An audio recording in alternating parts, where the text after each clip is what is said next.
hakbang. Dahan-dahang tumingin sa salamin upang makita ang ating kagandahan. Dahan-dahang iangat ang mukha upang masilayan ang payapang kalangitan. O pagod ka na, pero di ka nag-iisa, kaya't lumaban ka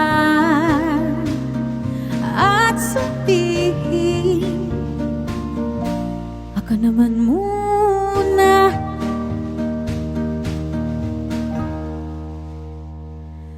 Kada hakbang sa lupa'y para akong inaat, nalulunod.